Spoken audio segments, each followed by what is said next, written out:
ప్రతిష్టాత్మకమైన regional ring road ఉత్తర భాగం పనులకు సమాంతరంగా దక్షిణ భాగం పనులను చేపట్టేలా రాష్ట్ర ప్రభుత్వం అడుగులు వేస్తోంది. ఉత్తర భాగంలో 4 లైన్ల రహదారికి గతంలో టెండర్లు పిలవగా రాష్ట్ర సర్కార్ 6 లైన్లకు విస్తరించాలని కేంద్రానికి విజ్ఞప్తి చేసింది. దీంతో మరోసారి ట్రాఫిక్ సర్వే నిర్వహించారు. ఈ సర్వే నివేదిక కేంద్ర మంత్రిమండలి ఆమోదం తర్వాత ఉత్తర భాగం టెండర్లపై స్పష్టత వచ్చే అవకాశం ఉంది. దక్షిణ భాగం అలైన్మెంట్ ప్రతిపాదనలకు రాష్ట్ర మంత్రివర్గం ఇటీవలే ఆమోదం తెలిపింది. 3 ప్రతిపాదనలను పరిశీలించాక 201 కిలోమీటర్ల మేర ఈ భాగాన్ని విస్తరించాలని నిర్ణయించింది. పూర్తి స్థాయి డిపిఆర్ వచ్చిన తర్వాత కేంద్రానికి సమర్పించి పనులు చేపట్టాలని కోరనుంది. అందుకు కేంద్రం అంగీకరించకపోతే రాష్ట్ర ప్రభుత్వమే చేపట్టడానికి సిద్ధమవుతోంది. ఉత్తర భాగం 161.51 కిలోమీటర్లు, దక్షిణ భాగం 201 కిలోమీటర్లు కలిపి ప్రాంతీయ వలయ రహదారి మొత్తం 362.51 కిలోమీటర్ల మేర నిర్మించనున్నారు. 6 వరుసలుగా నిర్మించే దక్షిణ భాగంపై అధికారులు మంత్రిమండలికి సమర్పించిన నివేదికలో ముఖ్యాంశాలు ఇలా ఉన్నాయి. యాదాద్రి భువనగిరి జిల్లా చౌటుప్పల్ నుంచి సంగారెడ్డి వరకు మొత్తం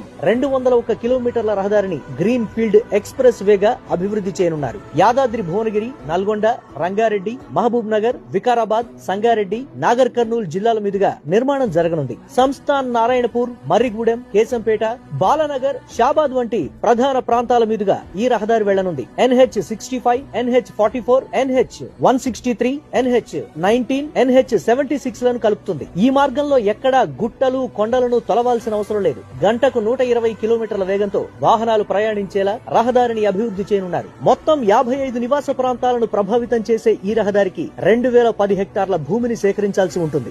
దీని పరిధిలో 2 రైల్వే క్రాసింగ్ ప్రాంతాలను గుర్తించారు. 22 ప్రాంతాల్లో విద్యుత్ HT లైన్లు ఉన్నాయి. ఇండస్ట్రియల్ పార్కులు, ఫ్యూచర్ సిటీ, ఆదిభట్ల, ఏరో సిటీ ప్రాంతాలను కవర్ చేసేలా ప్రణాళిక.